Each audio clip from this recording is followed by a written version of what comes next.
Hi, everyone, and welcome to our info session for the Inclusive Pre-K-5 Education Program. We're excited to see you all here, and we're looking forward to hopefully see you fall 2022. I'm Mariana Mereoyo. I am one of the co-coordinators for the program, and I have with me Dr. Roberts, co-coordinator of the program, Dr. Lisa Handyside, program faculty and sophomore block leader, Dr. Rick Wirch, program faculty and senior year block leader.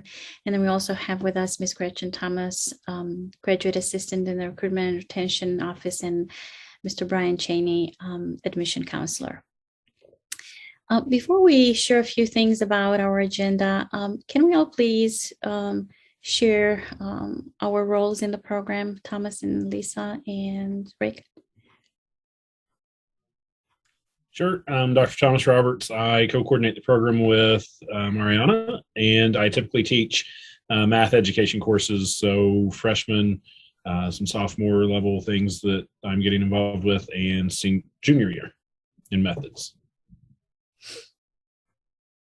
Hi, I'm Lisa Handyside, and I typically teach one of the freshman courses, Intro to the Profession, and also I teach a sophomore class, which is Language and Communication Development, and I am also one of the sophomore block leaders as well. Hi, everyone. My name is Rick Wirch. I'm a professor in the School of Teaching and Learning, and I'm the senior block leader for the Inclusive program, and I teach science methods courses. Great, thank you all. Let's see, we have a few things that we would like to share with you this evening, starting with a video describing the benefits of our program and some experiences that our students have, and some experiences that our partners have with our program. And then we will share some information with you related to your pre-major years. And then matriculation requirements and major information, a little bit about our perspective on your job prospects, and then we will wrap it up with questions you have for us. So, Thomas, thank you.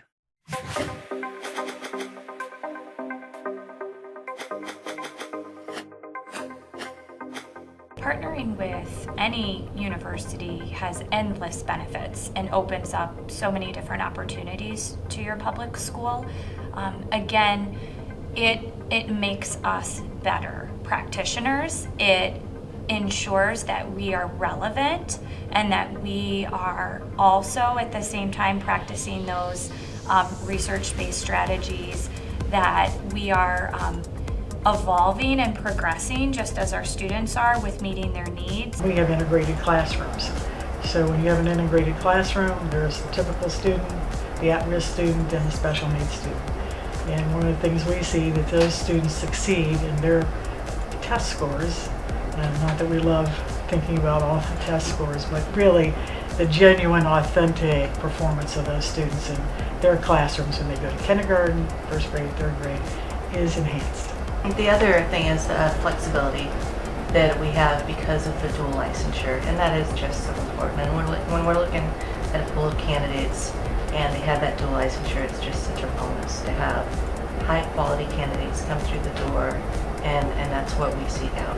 Honestly, at first, my dream was first grade. I was set on first grade. I believe it was my sophomore year at Bowling Green. I was placed in a first grade classroom once a week, and I loved it.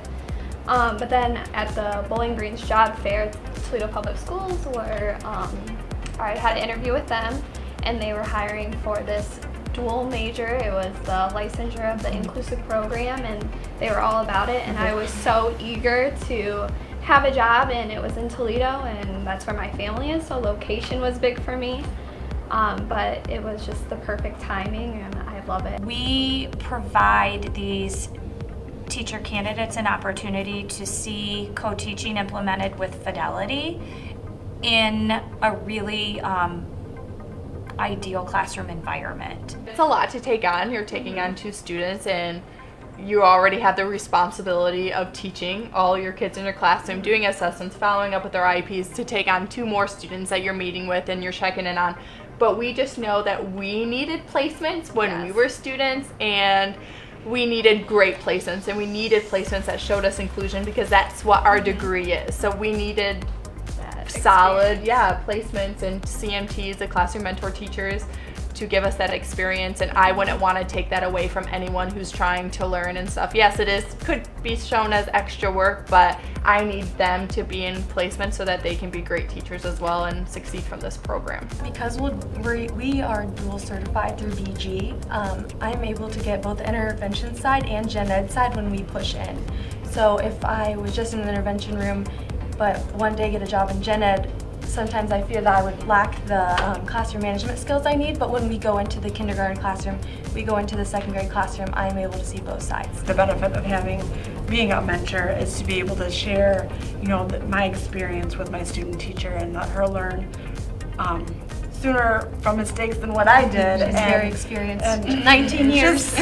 Sharing that experience and having someone to team and collaborate with on a daily basis is wonderful. And obviously the benefit of us also having students is that it provides a more ideal student to child ratio, which is priceless. I'm not afraid to stand in front of the class and try something new, because I know that she's going to give me feedback, and it's okay. She's not here to hurt me. She was once in my spot, and there's a reason she's my mentor, because she's good.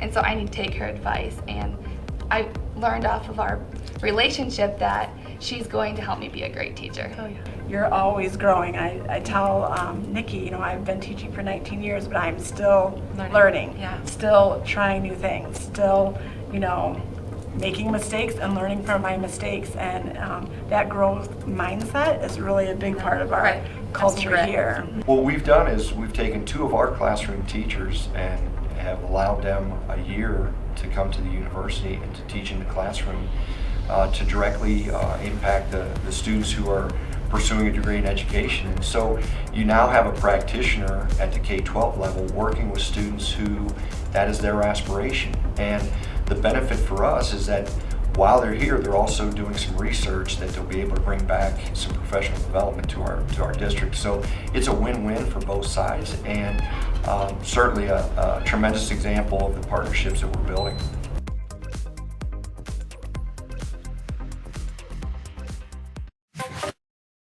Okay. So hopefully this quick video kind of gave you an overview of the multiple benefits of joining our program.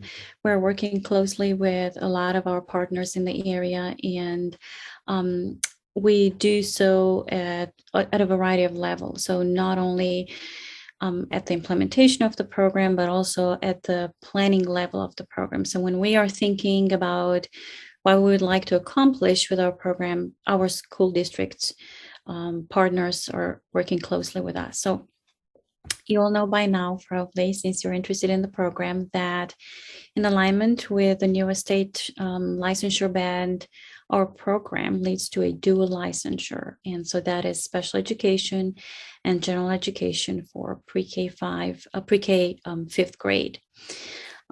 You will have multiple opportunities for field experiences, starting with your freshman year and all the way to the completion of your program, which is really important because you will learn very early if being a classroom teacher feels like the best fit for you. You will probably gain a sense of, preference you might have to teach perhaps preschool, early or upper elementary levels, and you will be able to exercise some of the skills that you will need to have as a teacher. So for example, in one of the classes, let's say in your PBS class, you will be required to conduct observations, to design a functional behavioral plan, to design a classroom management plan. And so you will have a lot of hands-on opportunities. Equally important, our program has an interdisciplinary approach. So that means that you will be working with faculty from a variety of schools in our College of Education and Human Development. And so you will learn about a variety of perspectives, because all faculty bring in their experiences and their expertise. And then we're also very proud to share with you that our program has been nationally recognized by the American Association of Colleges for Teacher Education, and that our graduates are in very high demand as a result of the quality of our program. If we could go to the next slide. Oh, here we are. And so in the freshman year, you will learn a lot about what it means to what it means to be a teacher. You know, you will learn a lot of the foundational skills that you need. You'll have field experiences in 2 of the courses each of the semester. And so Lisa, would you mind sharing with us a little bit about the field experience in 2500 and maybe some thoughts about the first year? Sure. So I typically teach the EC 2500, which is Intro to Inclusive Elementary Education. The course is a 2 credit hour course with a lab. And so we meet for lecture once a week for about 50 minutes. And then each week, our students have a lab, which is about 3 hours long. And during the lab time, they meet remotely with one of my graduate students, and they get to experience a variety of virtual classroom experiences. And many of those experiences are all the way from preschool all the way up through grade 5 in both general education and special education. So the course really is kind of an introduction to what it's going to be like out in the field, what different classrooms look like in both general education and special education, and also in the inclusive environment as well. So students will have the opportunity to really view virtually what the field looks like from like a bird's eye view. Yeah. Thank you, Lisa. In EDTL 2010, you will also have opportunities to learn about a variety of educational settings, not only by the type of setting, but within a variety of cultural and linguistic environments. And so we are hearing that students find this experiences very valuable. In the sophomore year, you will have a field experience in Block 1. So that is going to be a preschool special education focused field experience. You will take courses that will help you start thinking about how children read. You'll learn a lot about child development. You'll take your educational psychology course. You'll also take intentional teaching. So this will be a first opportunity for you to think about how you can plan instruction, and you'll also take a class in Introduction to STEAM, which is science, technology, arts, and math. I hope I got that right, Thomas. Thank you. In the second block of the sophomore year, you will take courses that are helping you think about how children develop communication, issues related to cultural linguistic diversity. You also have a class focused on collaboration with families who have children with or without disabilities and families from a variety of backgrounds. And then you will take an elementary social studies class. And during these first 2 years, it's recommended that you complete your BGP courses, which are the courses, university level courses recommended and required to complete the program. I think that's pretty much that I would like to share. Yeah, go ahead, Thomas. All right. So in sophomore year, you're going to apply to the program. You come in as a pre-major. You matriculate into the major sophomore year, and you'll apply. And then in junior years, when you're technically an inclusive pre-K-5 education major. So there are specific accreditation requirements. One of those is a 3.0 GPA. We also have standardized test scores. So there's ACT requirements, 21 plus in reading and math is the targeted minimum score. 6+ in writing. The writing may change before you come through the program. So one thing that we do like to tell people, due to the size of the program, we are a very large major. We have about 750 students in our program right now. And there are limited field placements. There's no guarantee that you will continue in the program even if you meet those requirements.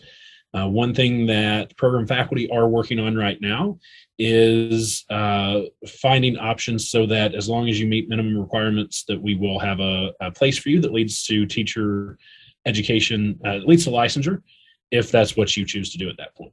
So all of that's not official yet, but I don't want to scare you away with this slide. We are working on some good options, I think. So once you get into the major, junior year and senior year, your junior year will have a lot of methods courses. You learn how to manage a classroom, how to plan, how to write IEPs, strategies for teaching in all of your content areas, and then also ways to accommodate and differentiate your instruction. So in your junior block 1, you'll be in an intervention specialist placement, and you'll have a lot of your literacy classes. So you'll have PBIS, which is positive behavior. You'll have phonics and reading methods and literacy assessment and advanced assessment for program planning. Then in junior 2, you'll be in a general education setting, and you'll have your other content methods, so math, science, and social studies. You'll also have content reading and adapting and accommodating instruction. Rick, do you want to add any more about what goes on with the methods blocks?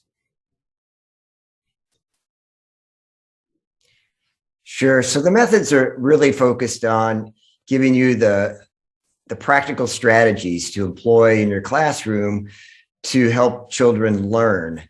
So it isn't, although we use theory to embed our practices, we're really focused on using the strategies and giving you practice using the strategies, getting you in the classroom to use those strategies. And then we talk about the experiences that you've had. So it's really geared towards helping you become experienced using the strategies that you will be using in the classroom. Yeah. And then senior year, you'll notice that it's all student teaching. You will have 1 semester with an intervention specialist and 1 semester with a general education teacher in grades K through 5. One thing that the state recently did require is that you have equal time in both special education and general education field placements. That's always been a goal of our program, but is now a state requirement. So you'll see that reflected throughout. Generally, when you have an inclusive or an intervention specialist experience, you'll also have a general education the following semester. So there are some state tests that you're required to complete throughout the program. We call them Ohio Assessments for Educators. You have to have a passing score on the OAEs prior to student teaching, so before your senior year. You'll probably take them towards the end of your junior year because there are questions on there about methods and pedagogy and assessment and instructional practices. So we recommend that people take that at the end of their junior year.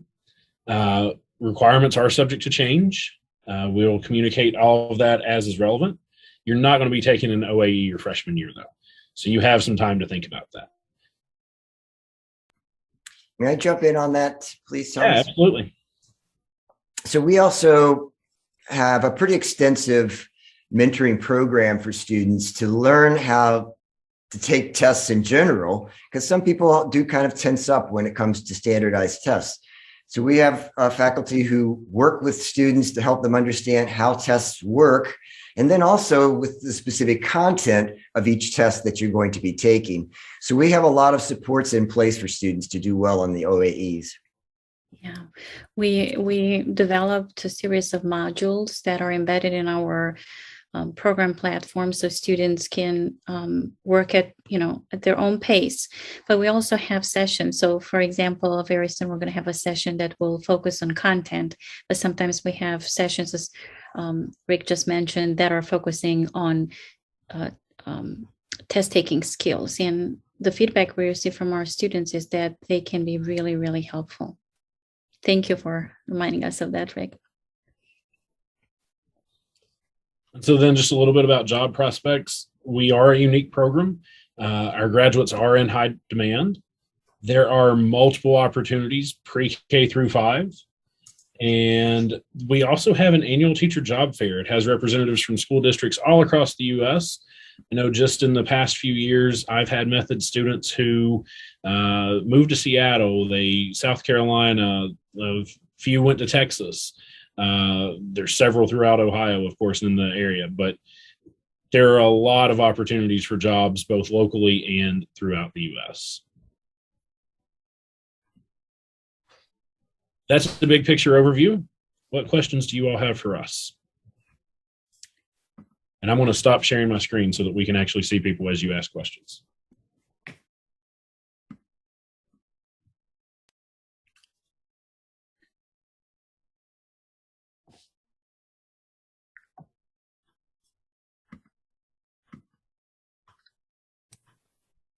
I just asked a question. Are the OAEs like the NTE? Yeah, I was in the process of trying to answer that in the chat.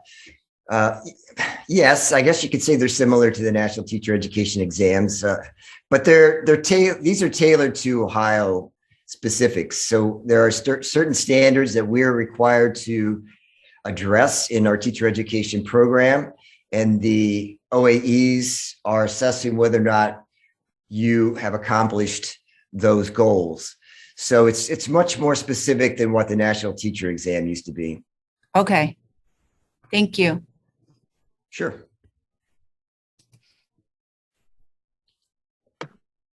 Hi, I'm asking questions for my daughter. She had to go to work at the last moment.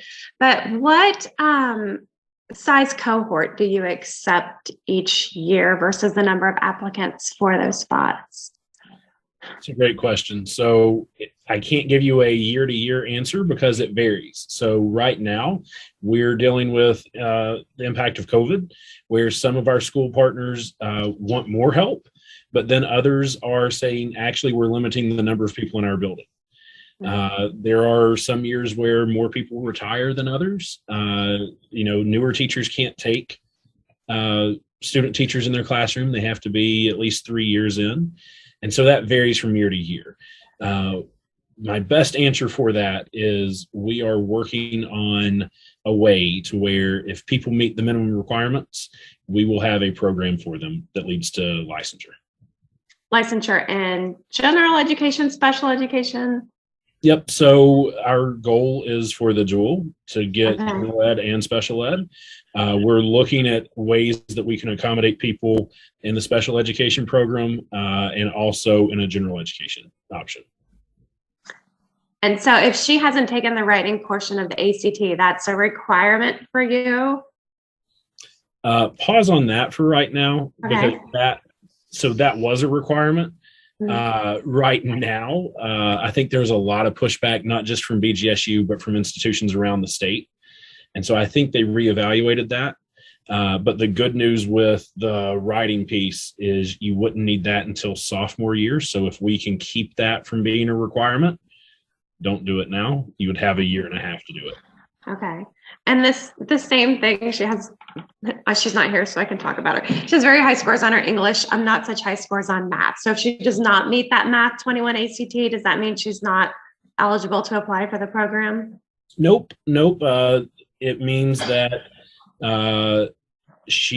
if depending on how far away she is, right? I mean, if she's close, she's in a better position, but try to go for that target minimum. And if you need to take the praxis instead of the ACT, you can take a sub-test of the praxis, and it can be a little bit cheaper than the ACT as well.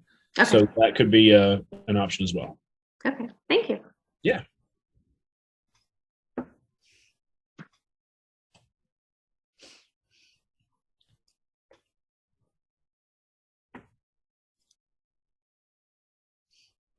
Other questions?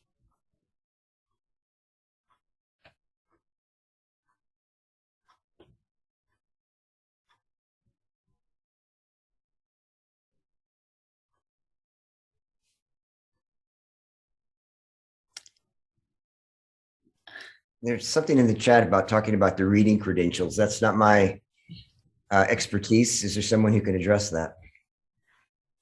I think I can.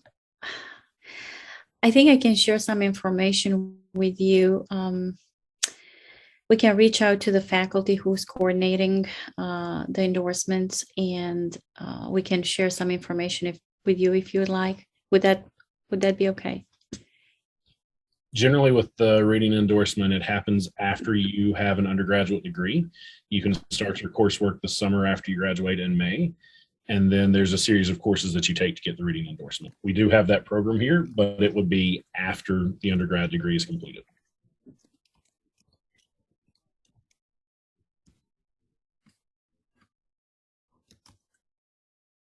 And I believe that's a state rule from talking to Dr. Bertelson, who coordinates the program.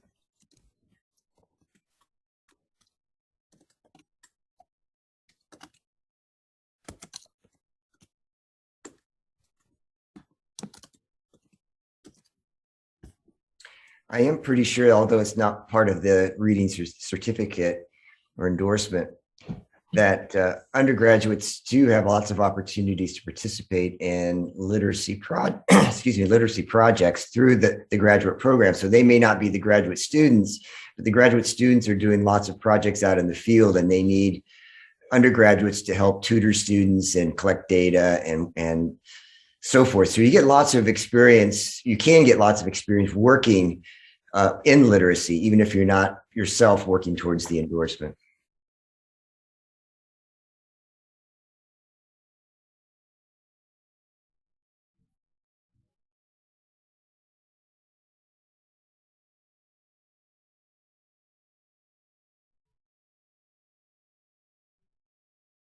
I've had several students who have done the reading endorsement after they graduated. It's a pretty intense summer, but all of them have said that it is well worth the time and the effort over that summer after they graduate. So just want you to know it's well worth it. And I've heard lots of positive things about it.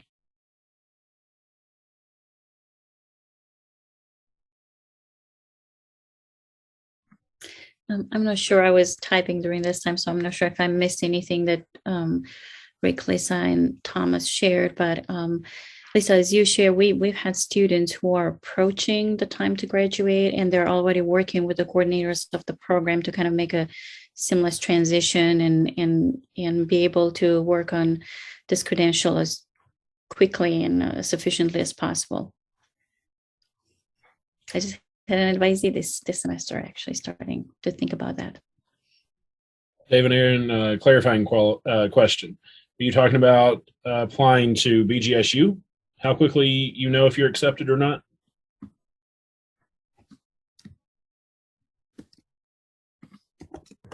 So typically it will be about 2 to 4 weeks once you submit the application, the transcript, and for the class of 2022, students have the ability to apply test optional.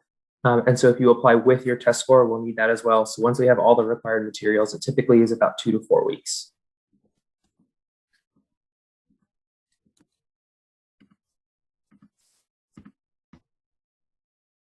And Brian, related to that, thinking ahead, if you're a senior, when does housing and all that start open up? I mean, I think it's pretty soon in January, right? So if they're thinking about it.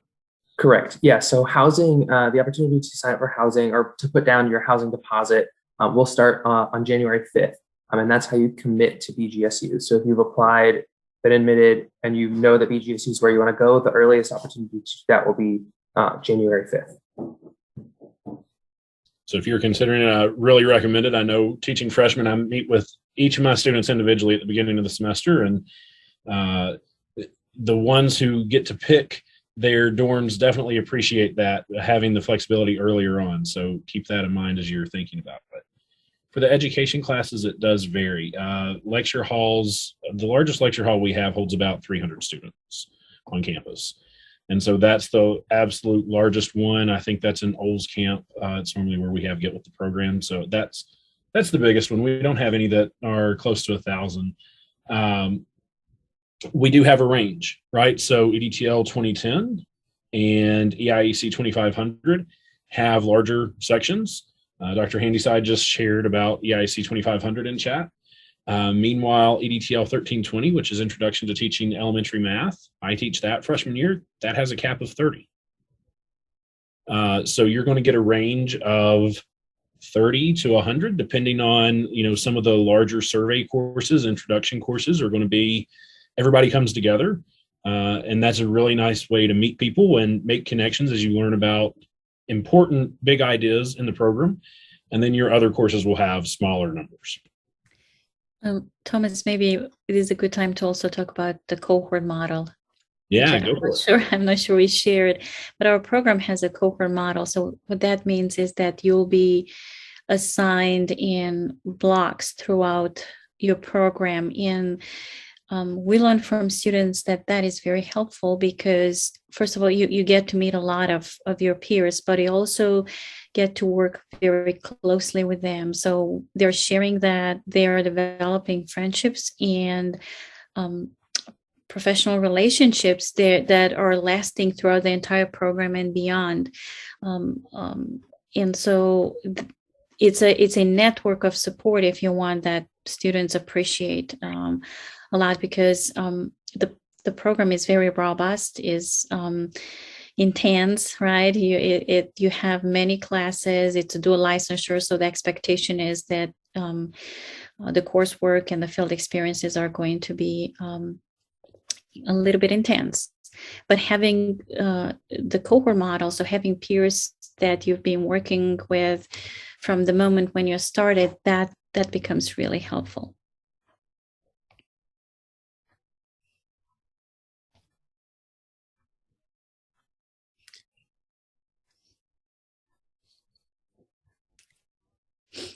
Do we have other questions?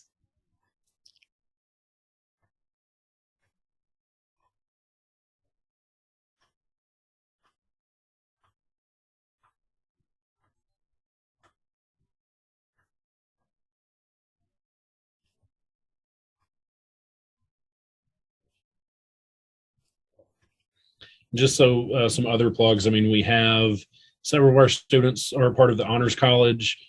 So that's an opportunity. We have student athletes and band members. And I think in my 1320 the other night with the University of Toledo football game, I had some marching band members, a cheerleader, some dance team members. We're all ready to go to the game right after my class. So there's a range of opportunities to be involved and still in the program. We do make arrangements for all of those. So definitely check out opportunities to be involved and continue to follow your interest through those avenues. And I think another opportunity we should share is the program exchange. We are partnering with the University of Kiel in England, which I think it's like a couple of hours from London. Am I correct on that? And so you'll have the opportunity to complete, you could be there for a semester as a BGSU student, and we typically have a faculty who goes with students, but you are taking classes there, you're exploring the culture and the educational system, and we're hearing that students find this experience really beneficial, and they're very excited with this opportunity. And we are also collaborating with school districts across the nation. I think we have at the teacher fair, we had school districts from Texas, if I'm not mistaken, we had last time coming to recruit our students, but also from other states. And so you're able to have opportunities to connect with a variety of employers.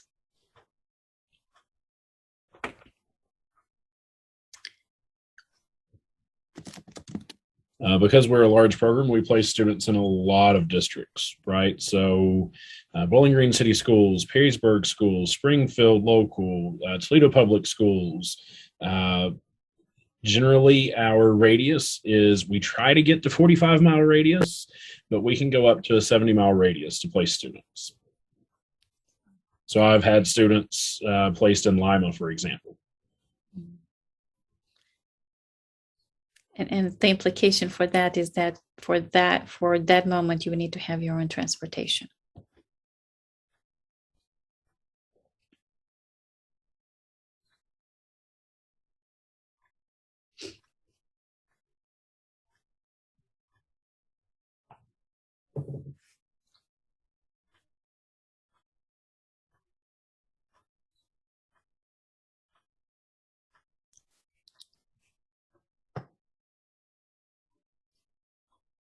Does anybody have any other last minute questions?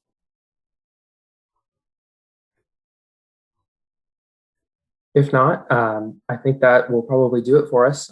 Thank you all for coming. Reach out to us if you have any questions. We're all here to help you continue to explore BGSU and the education program.